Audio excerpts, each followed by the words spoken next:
frozen? You froze for a moment, but you're good now. Okay. Hello, everyone, and welcome to Held and Heard. Today we have a super, super, super important topic that we want to chat about and have an open discussion about. And that is the mental and emotional load of motherhood. If you are watching the replay and would like to leave any feedback, you can find me at Mel Stapleton on any platform. And Elise, where can they find you? You can also find me on Instagram at Elise the Mindfulness Mama. Amazing, amazing. Okay, so how do we want to start this, Elise? I don't have a plan. Let's It's open fine. up. I think sometimes not having a plan is like it's good to know what we wanted to address or talk about or whatever. But sometimes not having a plan and just going with the flow is also great, I think, because it's Yeah. just authentic and Like as you know, natural. our chats have gone in 6,543 different ways about this exact topic recently, and I don't want to Mm. go where I went with my stories this morning. So can you think of a different avenue to send this? Yeah, I got to try and remove that from my own brain too. But the important topic we wanted to address this morning, and I think it's something that Mel and I will talk about forever and ever until the day we're no longer here talking about it, for whatever that Yeah. may look like. Yeah. But it is the mental and emotional load of motherhood, which we all experience. And I don't think there's a mother on earth that hasn't at least experienced the toll of that at one time or another in their motherhood journey. No matter what season you're in, it will look different for you. And I think that's why it's so important to talk about because it's not linear and it doesn't look the same for everybody, you know? 100%, Um, 100%. some mothers can be looking like the most present, functioning, all-together mother and still be struggling with the mental and emotional load, while others can be looking like that and also snappy or overwhelmed or all of these different things that come along with it. So, I think the mental load of motherhood looks different for everybody. Um, and I know what I just said then doesn't even cover half of what it can look like, you know? So Yeah, yeah. yeah. I might, how about we start with some personal experiences so Mm-hmm. then people can understand that we actually personally have experienced it and get it. And then we can move into worldly things, not the thing, but Mm. other worldly things, if that Mm-hmm. makes sense. Yeah. Okay. So did you want me to go? Or you want to, did you have something on your Do, heart to do you share? have do you have something to share straight off the bat, or do you want to think about it after Um, because I do have something I want to share. yeah, no, you go, because I'm trying to Okay. remove every time you say let's not go there, my brain goes. I know. I'm Sorry. sorry. Okay. So yesterday here, I won't go into super specific details, but I'll tell you roundabout so you can see that it happens here Mm-hmm. too. Um, Yesterday here, every Wednesday I do the exact same thing. Elise literally says to me every Wednesday, you have to go around 2 o'clock. Don't tell me that you don't. I know you do.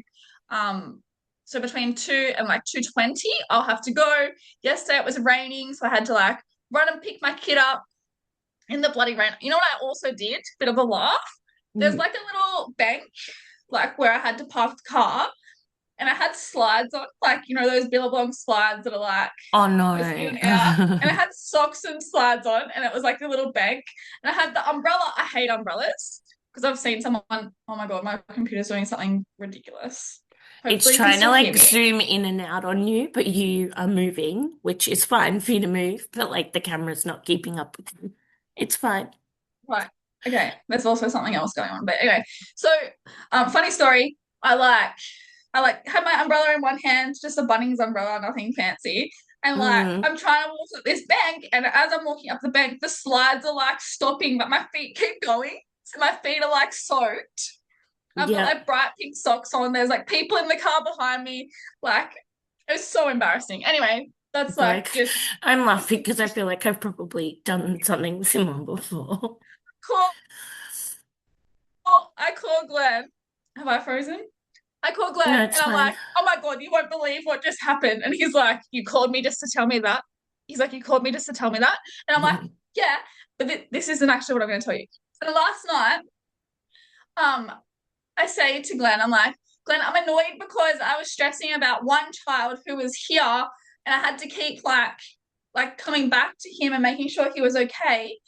Where you know that every Wednesday I do the same thing, so wouldn't it have been easier for you to just like come home quicker?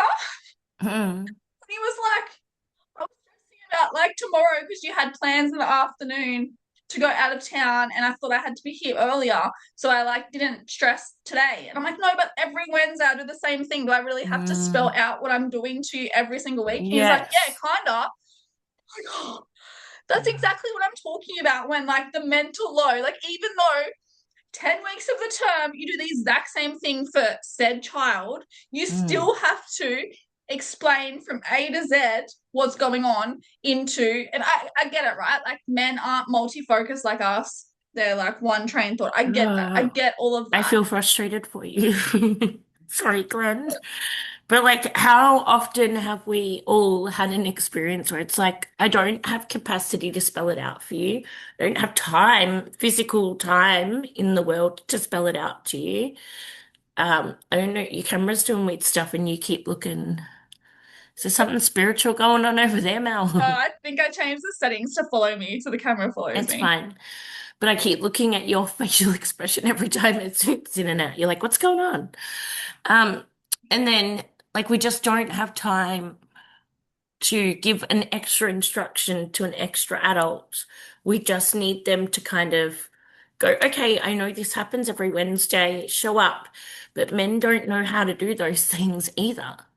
Well, Men, I think they know how to show up. Like I think we need sorry, to I like worded that wrong. They do know how to show up, but like the multitasking part of it, they don't know how to yeah, like, yeah. and they don't seem to have the same urgency that we as mothers have. Like as Not for mothers, the it feel child, no. no. Not for the child. Like then it's like, oh, they're fine. They're not showing any Yes. signs of So like, often and I'm it's like, she'll be right. And I'm like, no, it's not a right. we're like in our brains and bodies, we're like 0 to 5 seconds and they're gonna melt down because we've left them for this long. And they're like, oh, they look fine. Everything's fine. And you're like, oh. But we also know the patterns and the behaviors that have happened in the past that, or maybe Yeah, not, but maybe exactly. have. Yeah. Like Yeah. for me this morning, like I noticed whenever my kids get sick, Daniel's like, she'll be right. Like, they're fine. They don't look sick to me. And they're like, Mum, my throat hurts. Mum, my stomach hurts. Mum, this. So here I am, like, doing Held and Hurt this morning from my pajamas because I'm like, you know what? We'll just make it work no matter what is happening in the world, in the room around us. They're fine. Yeah. They Yeah. probably prefer to just be left on the couch with a bit of screen time this morning. But the point is that we have that expectation of like, I'm so busy right now trying to get A, B, like I imagine your routine on a Wednesday is driving all around to cater to one child's needs. And then I know this because of your often voice, pardon me, voice noting me when that's happening or texting me. And then you're trying to also like navigate getting other things done, maybe like dinner for the night, groceries for the night, whatever else. And all you need is one adult, one safe supervising adult for James for maybe what, half an hour of the evening or whatever that crossover time period is. Now, thankfully, our kids are actually at an age where they're a little bit older and they'll probably be okay. But in our mum brain, it's nurture, nourish, protect. So like we're like, just for 10 minutes, can you please take over this role that I can't my human body physically can't be in two places at once. Yeah, exactly. Exactly. Mm. It's so funny. And then I wasn't gonna go there. Never mind. Never mind. That train of thought is leaving the room.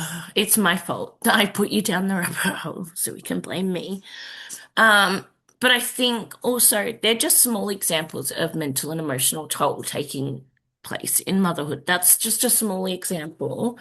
But I think those small examples are what we're hearing and seeing so many women talk about when we talk about motherhood, when we talk about the mental and emotional toll in motherhood, um, imagine if, and I'm not saying that men can't show up, but like imagine if you felt as if you were the only one doing that in every occasion for your child.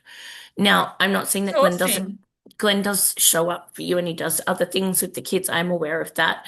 But if we So use so that one rewind example, though. yeah. Rewind though, like when COVID was happening, we all have Mm, memories of COVID. I think that it's a taboo subject to talk about now. Maybe it is for some people, I don't know. But when COVID was happening, my boss at the time, mm, this is gonna trigger some people. My boss at the time me. told me that because Glenn works away, like I think he was working 3 or 4 hours away at that time. Before COVID, he started working away and he'd be away. So to begin with, it was like away for the Mm, week and then home on the mm, weekends. So I would get like a break from all of the jobs on the weekends. And I also had like many, I'd go to this place for dinner this night. I'd go, like, I was very social. I was probably more social then when the kids were younger, when he was away, than I am now. Now I just do mm. my own thing. Um, like, I go to work, I guess, and I'm social there, but I was probably like, I had planned social outings every single week Okay. around Yeah. the things I was doing when he was away.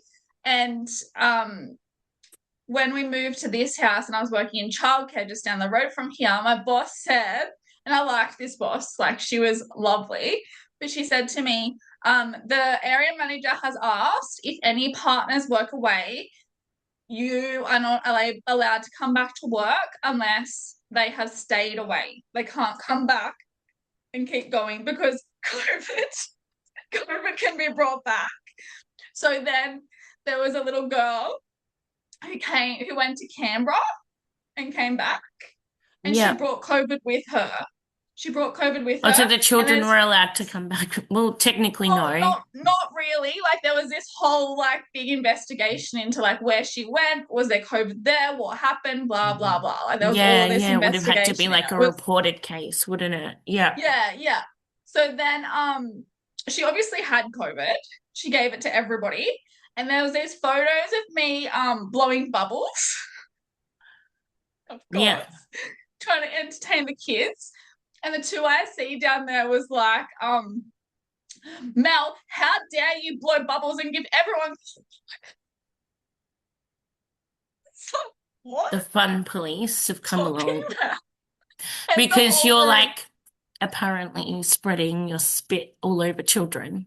Sorry, that's how gross it sounds, but like, all right, let's not go there, Mel. Let's not go there.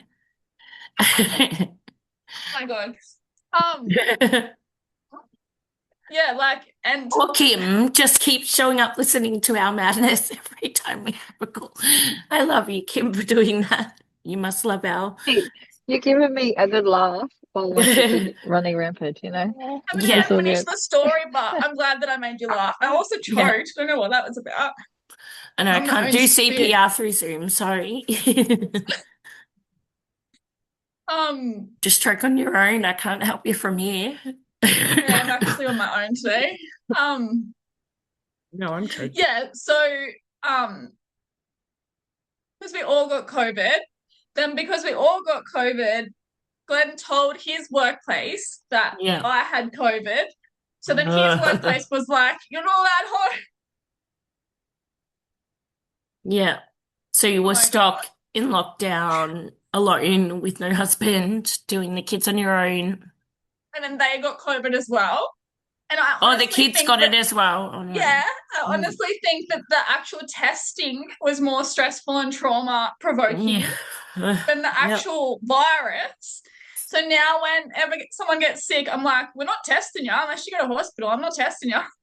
Yeah. I don't think they force testing in all environments anymore as much, but definitely here in Melbourne, it was like a whole big thing. Just like every couple of days the school we got sent home from school with big packs of COVID tests. And I was like, what am I gonna do? Test you every day for the runny nose you don't have? Like, mm.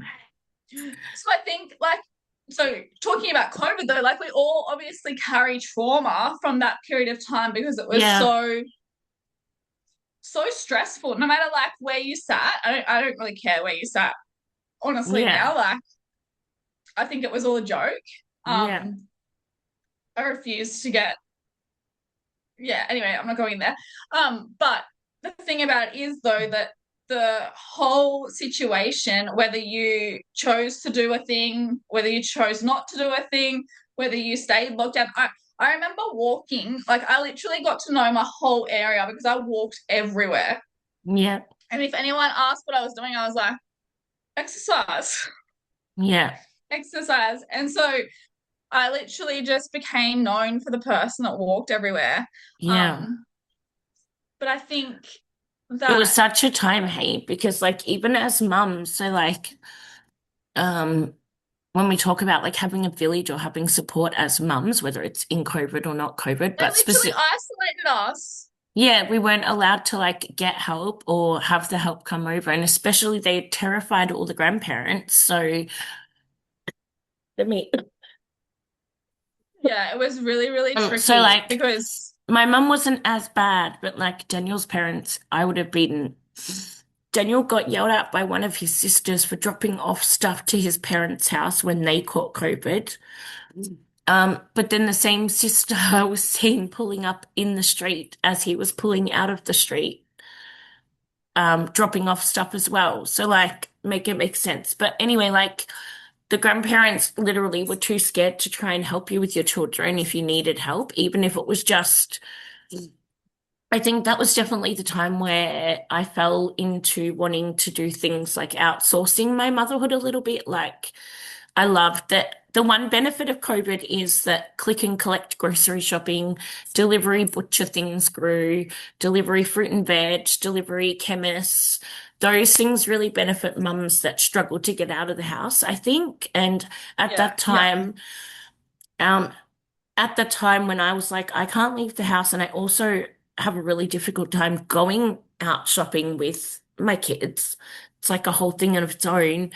And I don't have anyone to help me because the people that normally would help me watch the kids at this time are too scared to even walk to the corner of their street. So, like, I'm just gonna have to like rely on these things. And they're now things that I still sort of implement in my life whether whatever service it is when I need to, because I think that's the one positive thing that's kind of come out of it for mothers is being able to I just outsource your motherhood where you need to. yeah, I just want Um, to say though, I just want to say like Elise, like you obviously connect with a lot of people online.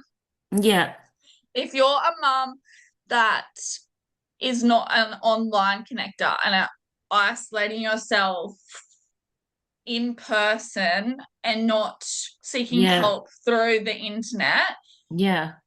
you're probably better off to not use those services, to go and have face-to-face conversations where you can. I mean, I think, definitely, but I think if for me, the reason I found it supportive, especially during COVID, but now like afterwards, is at the time, I probably was really struck. Yes, going out and actually having social interaction is the better outcome.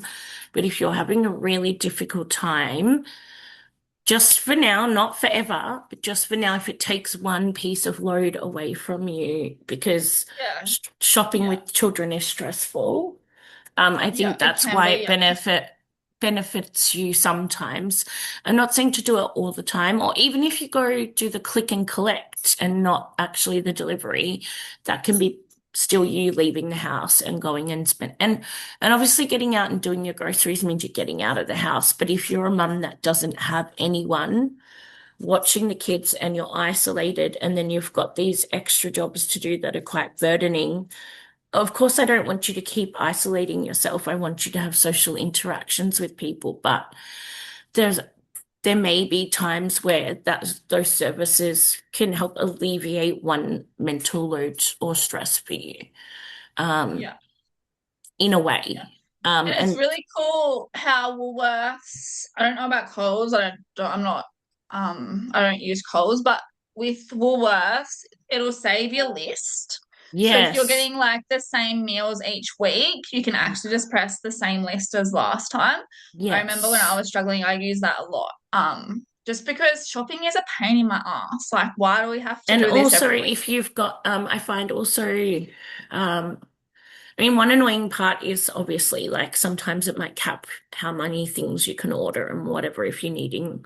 It's not ideal if you're doing like a large grocery shop, probably. It's if you're like topping up or whatever. But you okay, Lou? But I just wanted to say, oh, now I lost my train of thought. You distracted me. Um, Do you want me to go somewhere else? No, no, no.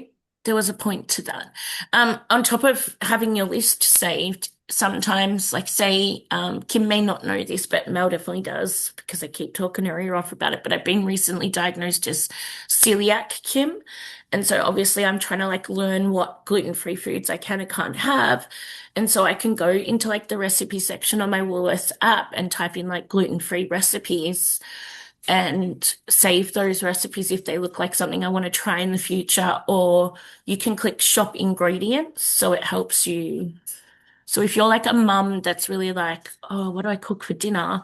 And I'm sick of being the only person that chooses the dinners, it helps. And I like that it saves the list as well because it means that if you've got kids with particular food preferences or like Mel said, wanting to keep using the same recipe you've used before, you can save those things too.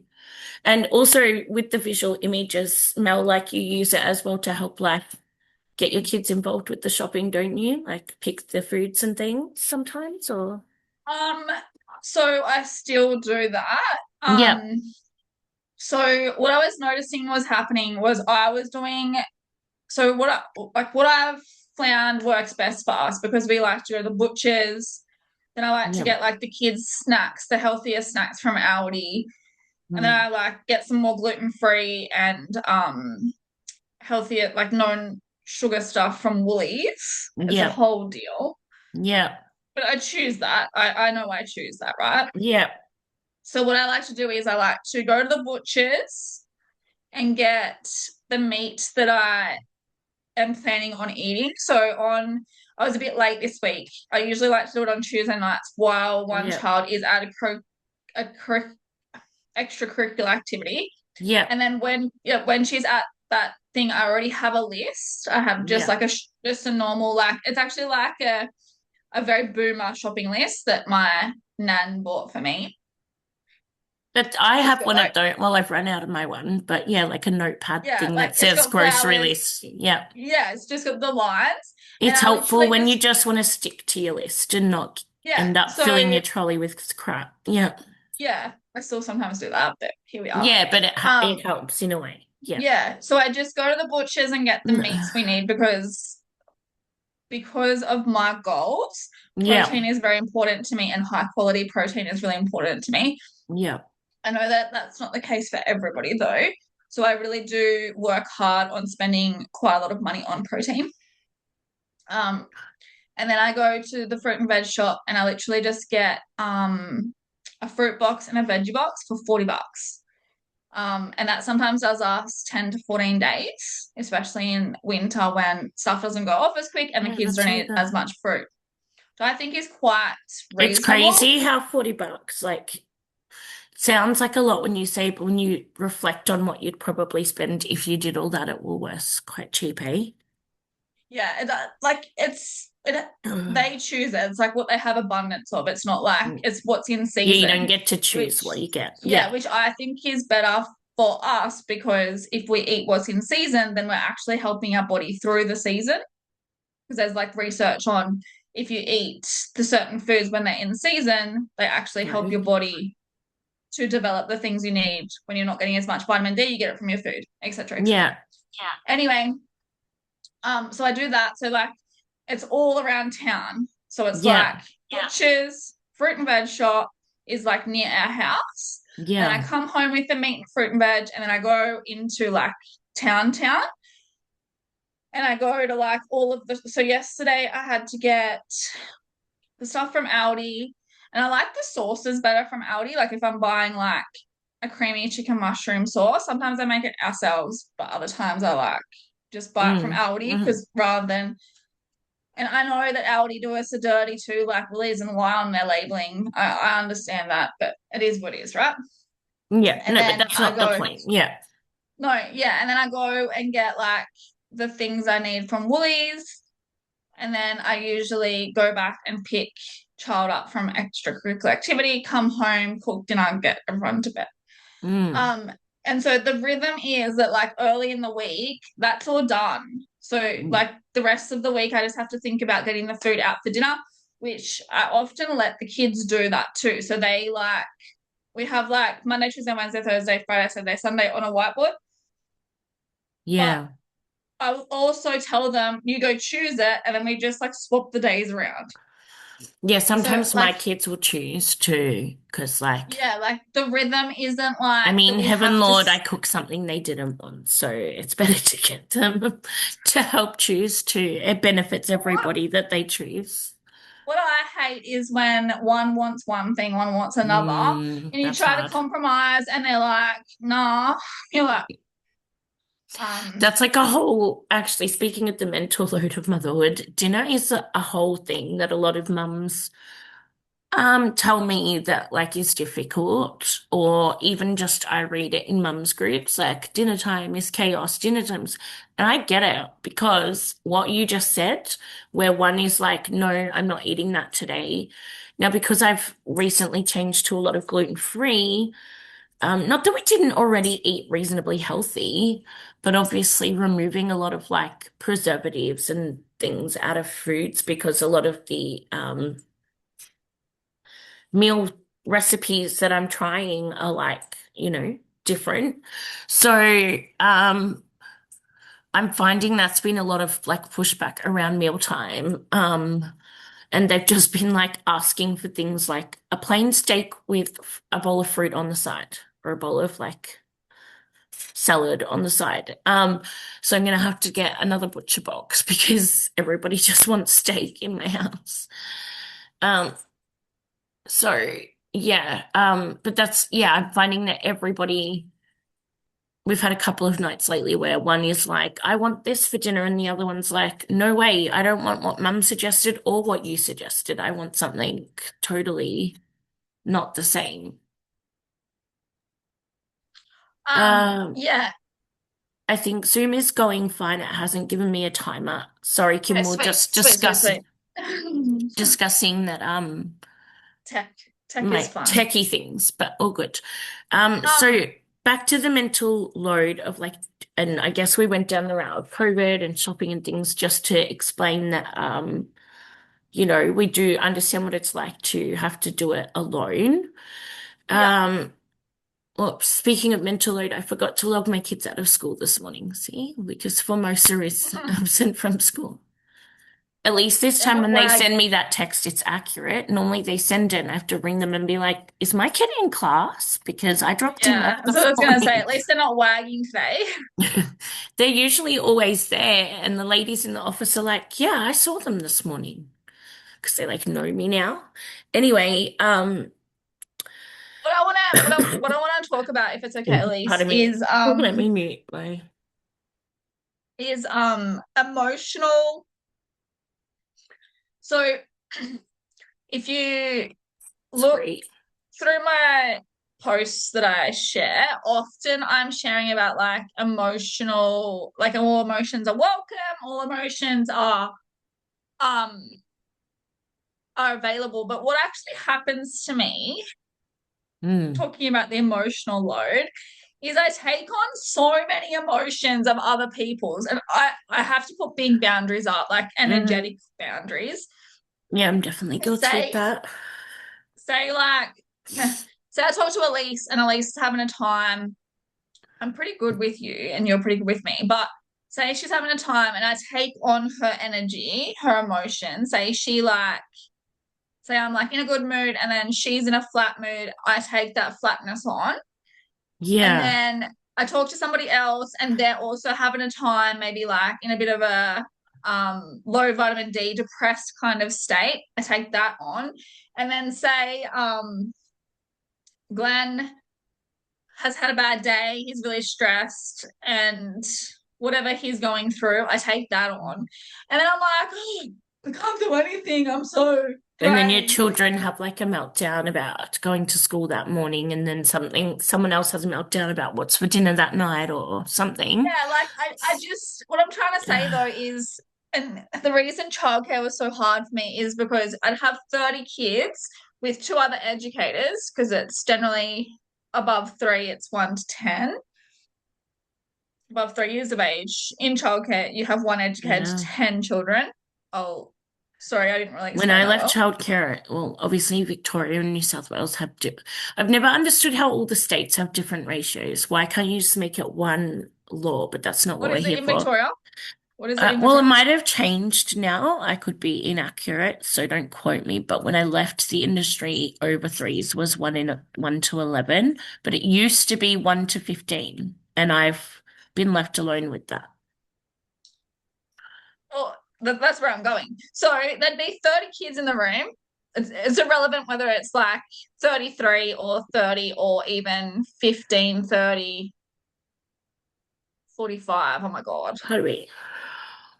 Oh my God. Deep coffee. Anyway, whatever. That's like USH ratios. That's like after school care ratios. I'm Anyway, not sure what they are. I've never worked in an office. um, what I'm trying to get to though is, say I had two other staff members, because I'm so on top of everyone's emotional needs, always have been, probably always will be, just because I never got seen, held, understood as a Yeah, child with my emotional needs. So I pick it same, up, and I'm same. very like energetically and intuitive to other people's needs. So much so that sometimes I will say to Elise before she's even said something to me, what's happening with you today? You're not okay. Anyway, um, I'd have 30 kids. All 30 kids have different needs. The other two educators are just doing their thing like they don't care about 30 needs. And I'm like, at least this person needs this. Kim, that person needs this. Blah, blah, blah, blah, blah, blah, blah. And they're like, no, calm down. I'm like, but you're not doing anything.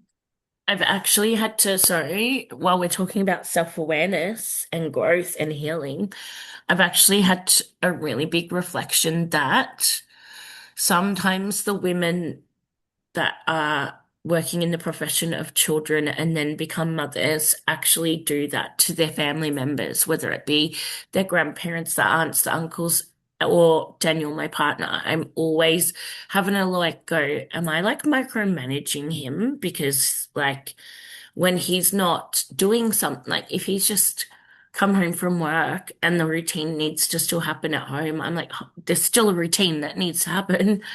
So like I have to really like try and be kind or gentle or like just be like, hey, thanks for helping. He'll often say like, you don't need to thank me. I live here too. I am your husband. I am their child, like their dad. Like, Yeah, don't thank what I'm me, trying to but say though, what I'm trying to say though is like, yeah, there's like micromanaging, right? But what I'm trying to say though is like, because we feel so much, because we yeah, understand everyone's needs, and like I know that different amounts of children, different needs, etc., are different. I really do get that.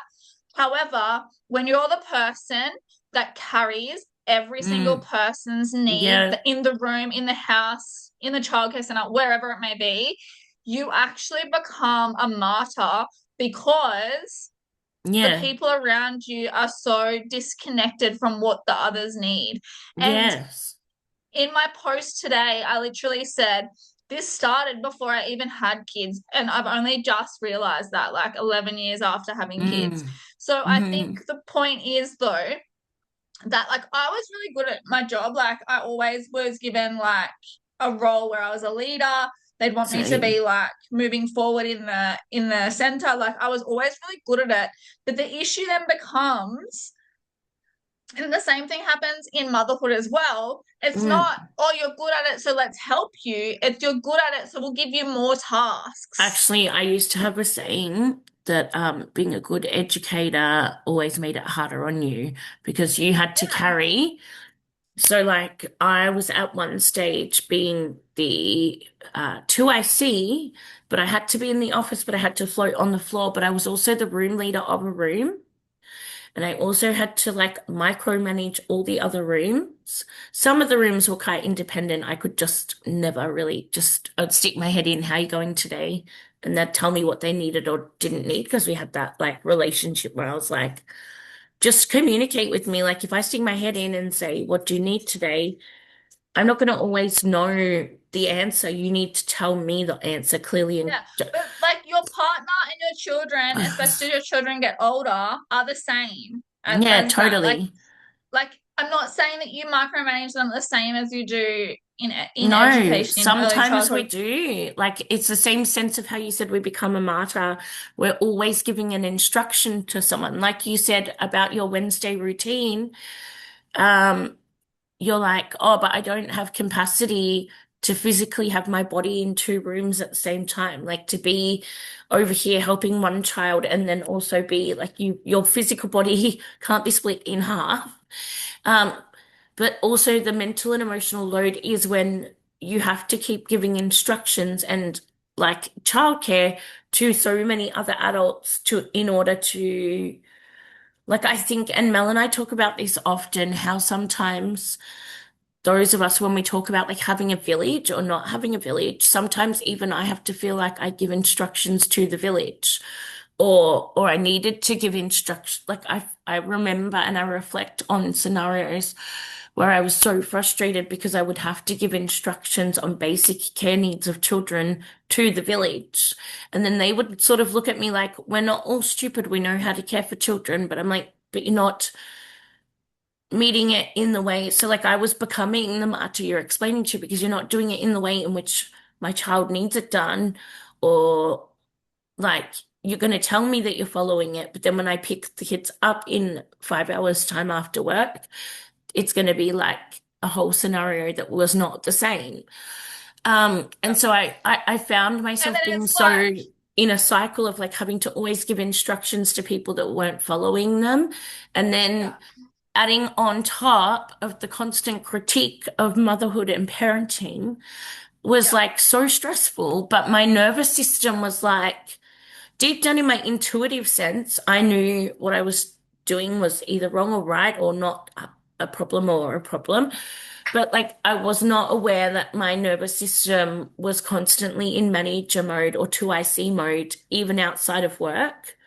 And not because I wanted to be that way, but because I just had to become that way as a mum to get things to happen and to be done or just to run the routine. So you're so right when you say like, um, I could easily become the martyr, or they always like say, that when people always go, mum's never happy, mum's always bossy, mum's always grumpy, mum's always stressed. But why? Why is mum like that? yeah. Like I feel there's a few things I want to unpack. Um, Firstly, the boundaries around work and home life are not spoken around motherhood enough, I No, personally think. no. Especially when it comes to like you having to cut off from the children you're caring for in childcare, where like it's literally 8 or 9, 10 hours a day that you're Mm, caring for these children that have so many needs during that 10-hour day and like so many different needs over the course of the day. And then mm, your own children, and then if your own children haven't been cared for in the way that you would care for them, the meltdown that the child has because they haven't had their needs met throughout the day mm, becomes not only your problem, but you're like, oh my gosh, I'm mm, doing the wrong thing for said child. So then the child misses out and you're feeling guilty mm. because the child needs better than what you can potentially give them at the time. And then it's this big cycle of Yeah, you feeling totally. guilty, you needing to do your job, you needing to do parenting in a way that isn't actually what you want, but because you have nothing left to give, if you're Mm, someone like me, I work far better in the morning than I do the evening. So you get me of an evening and I'm like, I just want you to be mm, in bed, child. mm. And that, And also, let's talk about how in that season of motherhood, the word boundary was not even something I thought about because, pardon or me. if we did think about boundaries while you're having a cough, if we did think about boundaries, they were like I learned boundaries early on in motherhood to be like, I just block you. Elise, you're no longer in my life. There was no conversation and boundary. It was just, I just block you. There's no longer an Elise in my life because you've upset me. I was not Mm. able to have the conversation. And that's because of my childhood. I 100% now know that.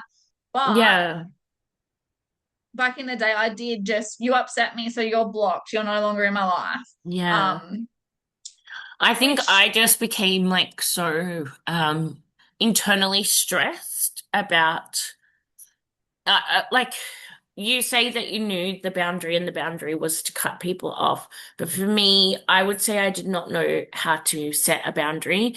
I was giving people a set of instructions and then becoming frustrated when they didn't follow them.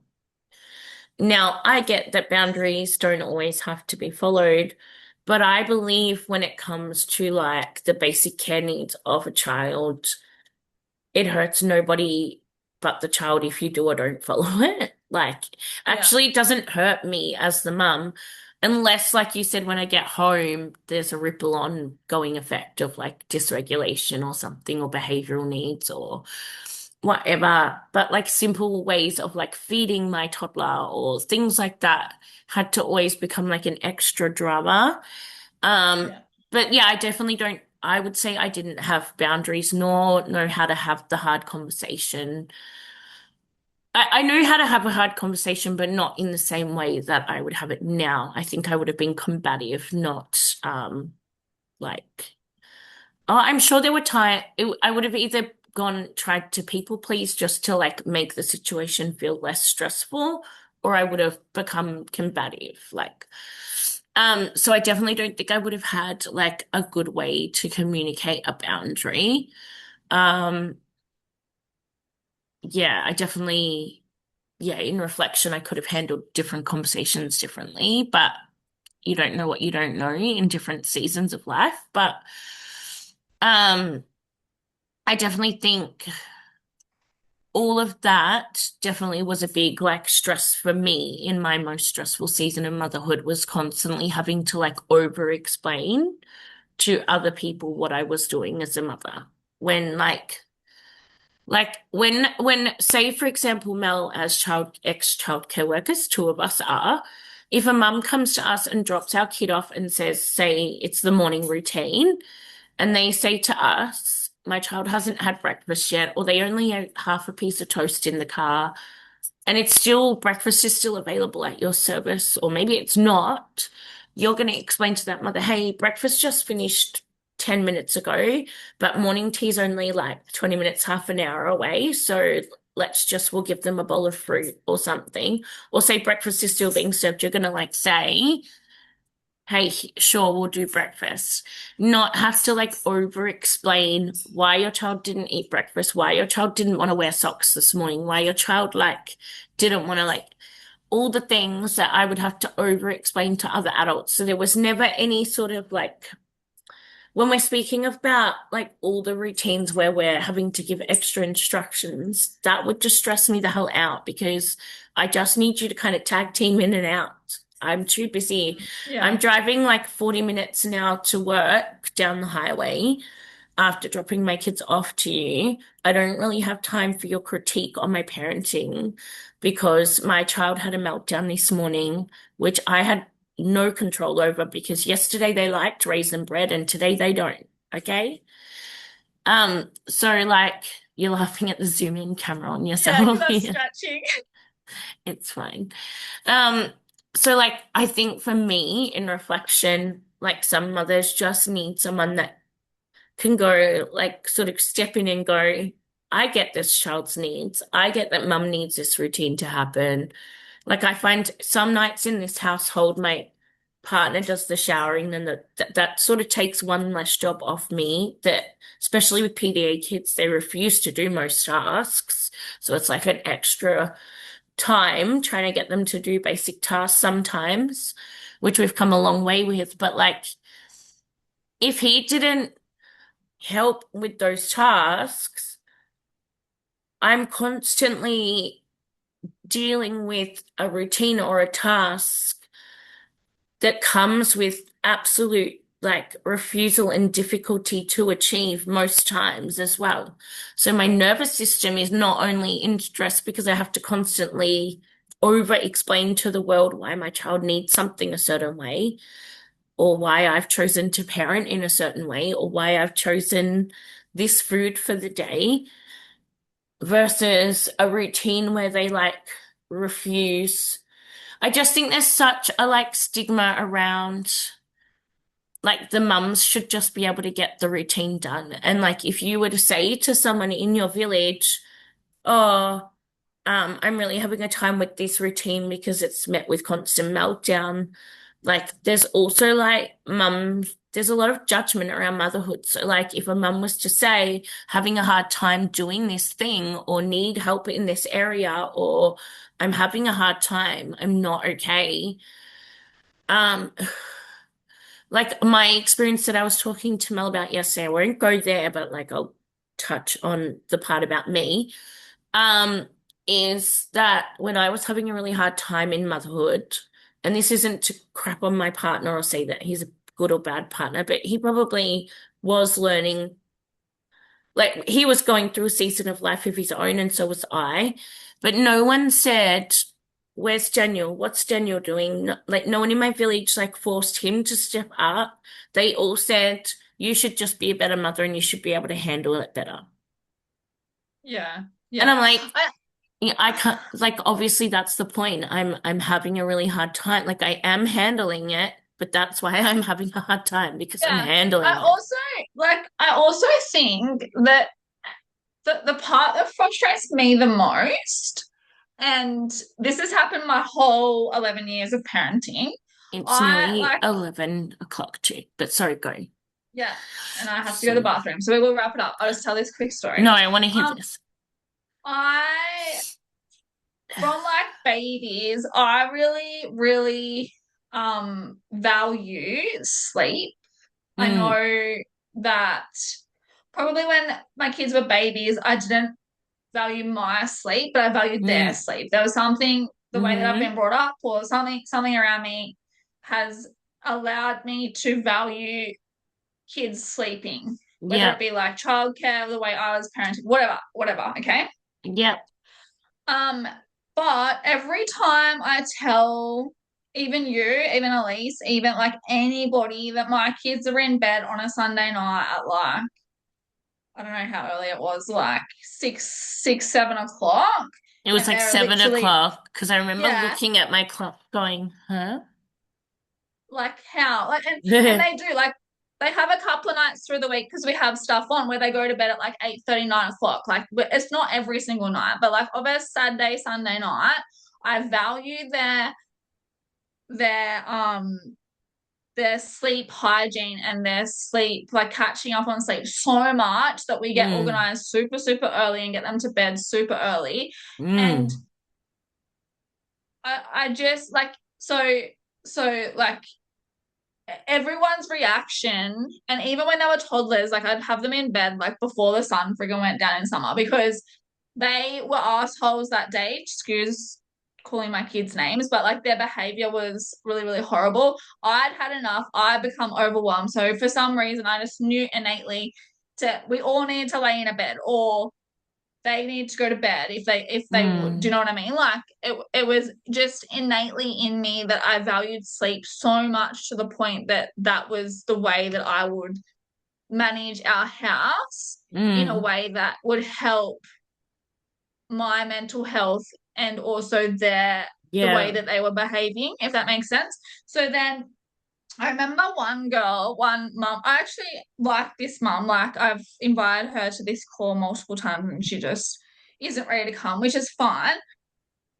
She would say to me, what time do you start your bedtime routine to get your kids in bed so early? Like, how do you mm, do that? And I'm like, whenever they're hungry, I'll start cooking dinner.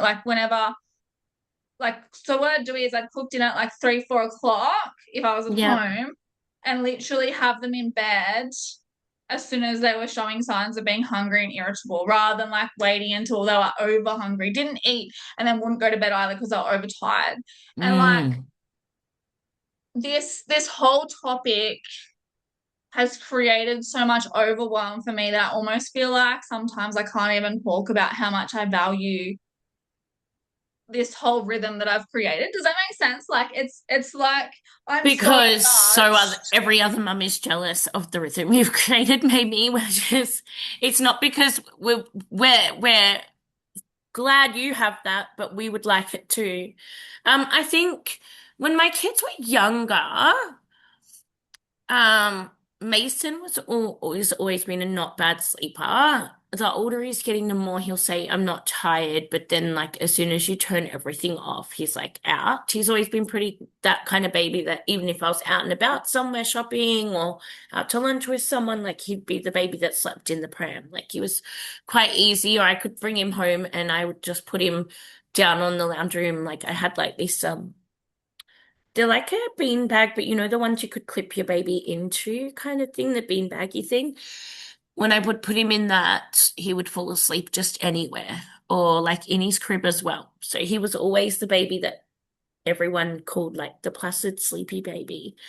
I hate that word, but anyway, um, because it makes me, yeah, it makes me sound like I'm calling him like a placid puppy dog, you know, like how we say like a trained puppy dog is placid. Anyway, not the point. But Lucas, I actually have video footage of Daniel trying to put Lucas to bed when he was like a 9 month old. And he would cry when we'd put him down. And as soon as you would hold him up or sit him up, he would laugh and giggle, lay him down. And that has pretty much been Lucas his entire life. Would not sleep from a baby, even escalated into night terrors as a toddler. And it didn't matter what routine I had tried, whether I put him to bed earlier, later, he has just not been a kid that sleeps. However, I wasn't a great sleeper as a kid either. Um, not a great sleeper now. But I don't not value your routine. In fact, I think when you tell mums that you have that routine, I think it's because they're like, but how? Tell me the magic sauce, Mel. But there's some nights where I'm like, fuck this kid, man. They won't I won't tell you which one. I think I They know. won't stay in bed Pardon me. and it's like 10 o'clock and they're still up. Yeah. So I Like have it's one of not those children too. Yeah. yeah, it's not like but I find if they're like consistently in bed at a time where it's like before they're overtired, they then go to bed easier too. But like there's times where I still have to lay with The them. cough There's times still. where I fall asleep with them. Like it's not like perfect isn't real, but It's like not an easy routine to maintain all the time, but you stick to it anyway, is what you're saying. where I can, I value the sleep for me and but that's only because I recognize that I'm a freaking monster if I don't sleep.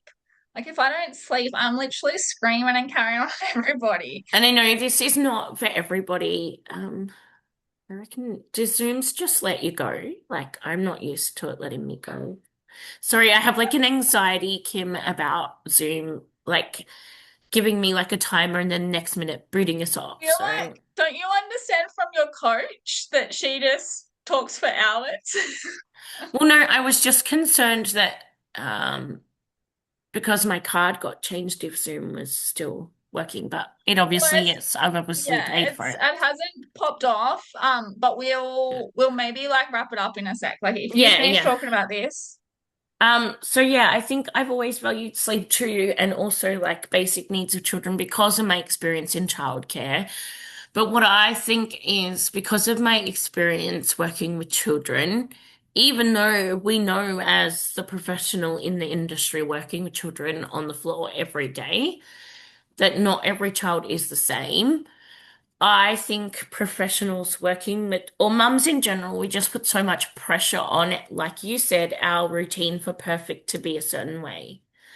Um, because I remember I used to tell myself, how come I could walk into any room in a childcare center, um, like I would have staff be like, oh, so and so child's having all these behaviors, and then I'd walk in and completely regulate that child and help with all the behavior.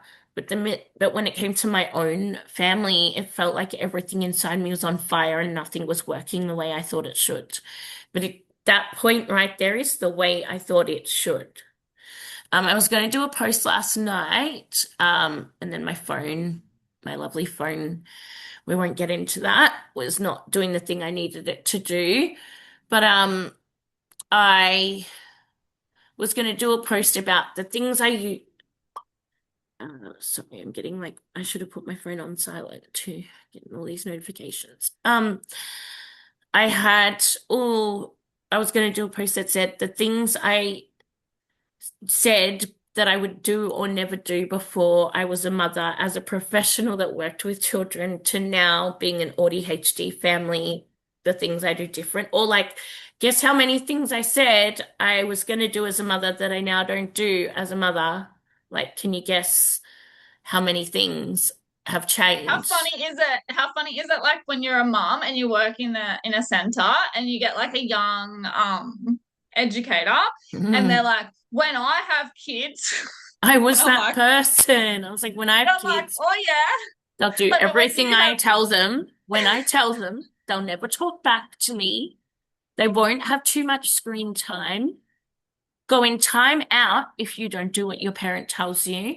How dare you talk back to your parent? And so the answer to that post, everybody listening, is zero. All the things I said I would never do, I now do or have at least done once or do consistently now. And you know where it's all gone? In the bucket out the window. Because all of not talking those, about throwing things out the window.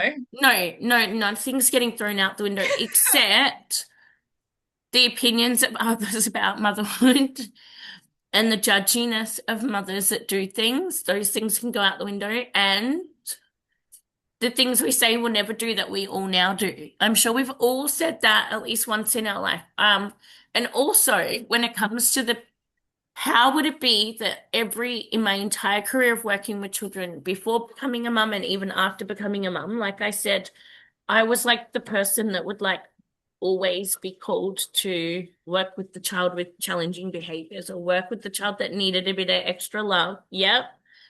And now I have two children with extra behaviors. And I think that really, like, because I would be like, well, It's almost a kick in the teeth because you're like, I got this, I got all of this, and then you're like, no, you fucking don't. yeah. And And so to the professionals that tell you stuff, and you're like, have I said that to a mum before? And I think that's another post I've been wanting to do as well. Advice I probably gave mums that I would never give you now when I would, because it was like, buy the book, right? Like, because Mel and I've talked a bit about like toilet training and like how um, we both used to do that differently in different centers, or as mothers, we did it differently.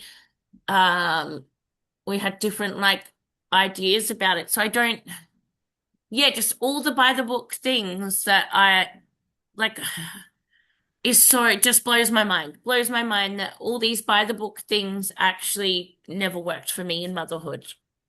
And that's what's hard. How do I word this without going down the rabbit hole? That's what's hard when the doctors and medical professionals tell you to do A to Z, and your mum body is like, no, Yeah. no. No. Your mum body is like 6'7". We need to do 6'7", like Yeah. 6'7", rather than A to Z. That analogy just came to my head. I'm sorry. Can I kill you for that? It's so My true kids though. will just walk in the To do kitchen and be like, Mum, do you know the answer to? Like for my children that are developmentally delayed and not where other peers are in maths, they figured out every equation to answer to 6, 7 that I should see it coming more often than I do though. so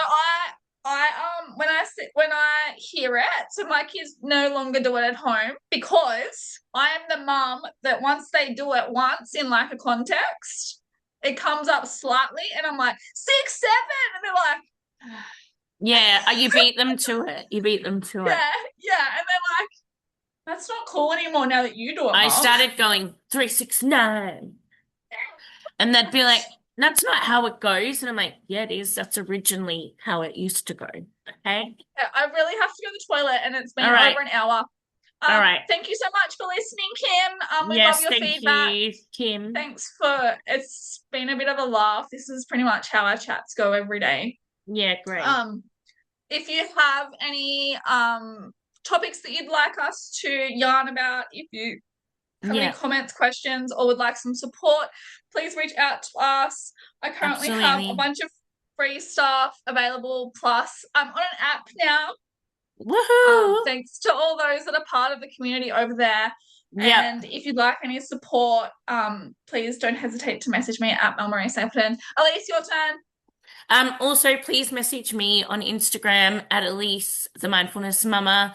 I currently have a promotion running that I'm not telling everyone publicly, but people can get a one-on-one call with me for just $33. It'll be a half an hour call, and um, out of every five mums, I'll be pick every five. Oh my God, that word did not come out. Every five. Out of every five mums, I will be choosing one winner to win like a self-care pack off me. Woohoo! But that's just a promotion I have at the moment. I don't always offer one-on-one calls, but at the moment I am running this for a bit of fun and just to support as many mums as I can. I did not know you were offering a self-care pack. What kind of self-care? Like facials and champagne in the It'll be bath, more like or no, more like wellness self-care. Yeah. like Do like It'll have some supplements in it for your health and wellness, but I'll probably throw in some skin masks too, and I don't know. We'll see what the surprise bundle has in there. Some things to care for mum's health. amazing. I look forward to chatting to you again in a fortnight on Held and Heard, and I have a bunch of other stuff coming too. Much love. Thanks for listening for the whole time, Thank you so Kim. much. Have a Thanks for beautiful joining day. again, Kim. Bye. Bye. I'm going really close.